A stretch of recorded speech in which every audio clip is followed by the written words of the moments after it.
안녕하세요. 영상공부방의 김성래입니다. 앞으로 영상에 관한 재미있고 유익한 이야기들을 해볼까 하는데요. 이야기에 앞서서 구독과 좋아요를 눌러주시면 복 받으실 겁니다. 그동안 기본적인 도구들에 관해서 이야기를 해왔는데요. 색보정에서 사용하는 기본적인 용어들에 대한 설명을 해달라는 요청들이 많아서 뒤로 미룰까 했었던 이야기들을 먼저 해볼까 하고 있습니다. 맨 처음부터 기본적인 용어들을 먼저 시작하지 않고 수식들을 쓰는 기능들까지 하고 진행한 이유는 이 부분들을 알고 개념들을 이야기할 때 도움이 되는 부분들이 있기 때문인데요. 색 공간을 바꿔서 보정하는 방식에 관한 이야기들도 같이 개념 설명을 하면서 해볼 예정입니다. 영상을 하면서 RGB란 단어를 못 들어보신 분들은 별로 없을 겁니다. 레드 플래시, 그린 플래시, 블루 플래시. 이 지구에 돌아온 지구방위대 RGB. 빛의 삼원색이 뭐지라고 물으면 RGB라고 대답은 할 수 있는데 왜 RGB가 빛의 삼원색인데 라고 물어보면 막상 대답하기가 어렵습니다. 인간이 만든 기술은 인간을 기준으로 만들 수밖에 없는데요. RGB가 빛의 삼원색이자 우리가 사용하는 디지털 색보정 환경의 가장 기본값이 된 이유는 눈에서 빛을 받아들이는 방식을 따온 것이기 때문입니다. 자, 우리가 무엇을 본다라는 과정은 피사체에 반사된 빛이 안구를 통해서 망막에 닿아서 그 정보가 뇌로 전달되어 뇌에서 판단하는 과정인데요. 이걸 더 깊이 파기에는 제가 가진 지식도 부족하고 듣는 분도 재미가 없을 겁니다. 그래서 최대한 단순하게 이야기를 해보겠습니다. 사람의 망막에는 광수용체 세포, 그러니까 빛에 반응해서 그 자극을 뇌로 전달해주는 세포가 있는데요. 여기 원뿔 모양으로 생겼다고 해가지고 원추세포 혹은 추상세포라고 하고, 하나는 막대 모양으로 생겼다고 해서 간상세포 혹은 막대세포라고 하는 세포가 있습니다. 이 중에 색을 보는데 더 중요한 세포는 원추세포라고 합니다. 이 세포는 각각 장파장, 중파장, 단파장이 민감한 세 종류가 있다고 하는데요. 그림을 보시면 이것이 완벽하게 RGB에 부합하지는 않습니다만 영헬름홀츠의 삼원색설, 맥스웰 방정식으로 유명한 제임스 클라크 맥스웰이 구체적으로 색 삼각형을 만들어내면서 세 가지 색으로 다른 색들을 만들어낼 수 있다는 걸 알게 되었고요. 이런 부분들이 RGB라는 형태로 정립이 되었다고 합니다. 그래서 우리는 RGB를 사용하게 됐습니다. 그럼 이걸로 보정을 해봐야 되는데요. RGB는 색인데 그러면 색으로 어떻게 밝기를 조정하느냐, 이런 거에 대한 또 의문이 생길 수 있습니다. RGB가 하나도 없으면 검은색이 됐고요. RGB 모두를 섞으면 흰색이 되는 이 모형을 보신 적이 있을 겁니다. 그럼 이 강도를 조절하면 중간에 있는 다양한 회색도 만들어낼 수 있겠죠. RGB라는 세 개의 축과 밝기를 포함한 어떤 색 공간이라는 개념으로 색상과 밝기를 같이 보기 좋도록 만든 방식이 있는데요. 김도훈 선생님이 제공해 주신 파일로 한번 모형을 만들어 봤습니다. 레드, 그린, 저쪽에 블루가 있고요. 제가 이걸 조립을 잘 못해서 찌그러졌지만 반대면 지금 여기 보이시는 흰색 면이 밝은 화이트랑 대각선 방향에 이제 블랙이 있습니다. 그러니까 이런 식으로 생각을 해 보신다면 여러분들이 조금 더 색 공간이라는 개념들이 조금 더 와닿지 않을까라는 생각을 해봅니다. 꼭지점만 놔서 이제 보기 편하게 만들면 이제 이런 그림이 되겠죠. 밝은 축을 중심으로 RGB와 그의 보색인 CMY가 보입니다. 이렇게 색 공간이 입체적으로 존재한다라는 개념을 알고 계시면 색을 바라보는 이해도가 조금 더 높아지지 않을까 싶습니다.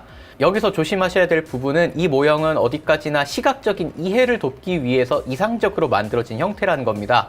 그러니까 이전 영상에서 사람의 눈이 밝은 곳보다 어두운 곳의 변화에 더 민감하다는 얘기를 했었죠. RGB 역시 동일한 민감도를 가지고 있지 않습니다. 사람은 녹색빛에 가장 민감하게 반응하고 파란색에 가장 둔감하게 반응한다고 합니다. 원추 세포 중에서도 단파장에 민감하게 반응하는 세포의 숫자가 적다고 하니까 이런 것들이 이유가 되지 않을까 싶습니다. RGB를 더해서 밝기를 만들기 위해서는 다빈치 리졸브에서는 레드 21대, 그린 71대, 블루 7%의 조합을 사용하고 있습니다. 실제로 이 삼원색을 흑백으로 만들어 봤을 때 픽셀 값을 보시면, 자, 레드는 54, 그린은 182, 블루는 18이 나오는데요. 이걸 100%로 환산하면 21대, 71대, 7이 나오는 것들을 보실 수 있습니다. 정확함. 자, 기억하기 편하라고 학술적인 근거는 전혀 없는 제 생각을 곁들여 보자면요. 녹색이 가장 민감한 이유는 숲속에 있는 사냥감이나 자신을 노리는 맹수를 잘 찾아내기 위해서가 아니었을까 싶고요. 하루 종일 봐야 되는 하늘이나 바다에 민감하면 엄청나게 사람의 눈이 피곤해질 겁니다.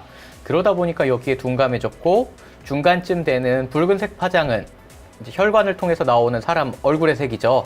이러다 보니까 적당히 민감한 것들이 중요하지 않을까 싶어가지고 이런 식으로 발달해 오지 않을까 하는 생각을 해봤습니다. 자, RGB를 이렇게 각각 하나의 채널이라고 표현을 하는데요. 컴퓨터는 색을 구별하지 못합니다. 때문에 RGB는 각 채널의 밝기를 가지고 색을 조합한다고 볼 수 있습니다. 예를 들어 빨간색은 빨간 채널의 밝기가 밝은 것이라는 것이죠. 다빈치 리졸브에서는 RGB 채널을 나눌 수 있는 방식이 존재하는데요. 스플리터 컴바이너 노드라고 합니다. 상단의 컬러의 노드에 들어가서 여기 보시면 스플리터 컴바이너 노드라는 것들이 있죠. 누르시면 스플리터 컴바이너 노드라고 해서 이렇게 나눠집니다. 스플리터 컴바이너 노드는 이렇게 각각 RGB로 나누었다 다시 합쳐주는 노드를 말합니다. 자, 이렇게 나눠진 노드, 이 노드만 단독으로 보고 싶으면 좌측 상단에 있는 하이라이트 버튼을 누르면 되는데요. 이렇게 노드와 하이라이트 기능 이런 것들은 나중에 또 많이 이야기할 테니까 일단은 이런 것들이 있다 정도만 기억하시면 되겠습니다. 지금 제가 RGB 중에 레드 채널을 선택하였고 하이라이트 버튼을 눌러봅니다. 네. 그러면 레드 채널만 보이는 것들이 보이시죠? 그린 채널, RGB니까 그린 채널에서 하이라이트를 눌러보면 그린 채널만 보이고 블루 채널에서 하이라이트를 눌러보면 블루 채널만 보이는 것들을 보실 수 있습니다. 실제로 각 채널을 분리해서 보면 이런 식이라는 겁니다. 촬영한 화면을 가지고 이야기를 한번 해볼게요. 이 화면은 이제 RGB가 모두 있다고 볼 수 있는데요. 꽃은 레드가 강할 것이고 뭐 푸른 그린이 하늘은 블루가 강하다고 볼 수 있을 겁니다. 그럼 각 채널에서 그 부분이 가장 밝은지 보면 되겠죠. 스플리터 컴바이너 노드를 통해서 자, 하이라이트를 켜보시면 어때요? 가장 레드가 많은 레드가 가장 밝고요. 켜진 상태에서 그린을 눌러보면 여기가 밝고 블루를 누르면 이쪽이 밝은 것들, 하늘이 밝은 것들을 보실 수 있습니다. 여기 상대적으로 레드에서 어두웠던 것보다 밝아지는 것들을 보실 수 있죠. 자, 우리가 밝기를 볼 수 있는 계측 장치가 웨이브폼이었고 이런 식으로 각 채널의 밝기를 볼 수 있도록 만든 계측 장치가 퍼레이드였습니다. 때문에 RGB 채널의 균형감들을 보기 좋았죠. 자, 각 채널을 선택하고 하이라이트를 누르면 각 채널의 값이 모두 밝기로 바뀌는 것들을 보실 수 있습니다. 레드, 그린, 블루가 되죠. 레드, 그린, 블루입니다. 하이라이트를 꺼주시면 각각에 있던 모양들이랑 같은 것들을 보실 수 있습니다. RGB를 잘 쓰는데 유용한 이제 밝기 옵션이라든가 보색에 관해서는 RGB 퍼레이드 영상에서 자세하게 이야기를 했었으니까요. 그 부분들을 참조해 주세요. 그럼 오늘은 여기까지 해보기로 하고요. 저는 다음 영상에서 찾아뵙겠습니다.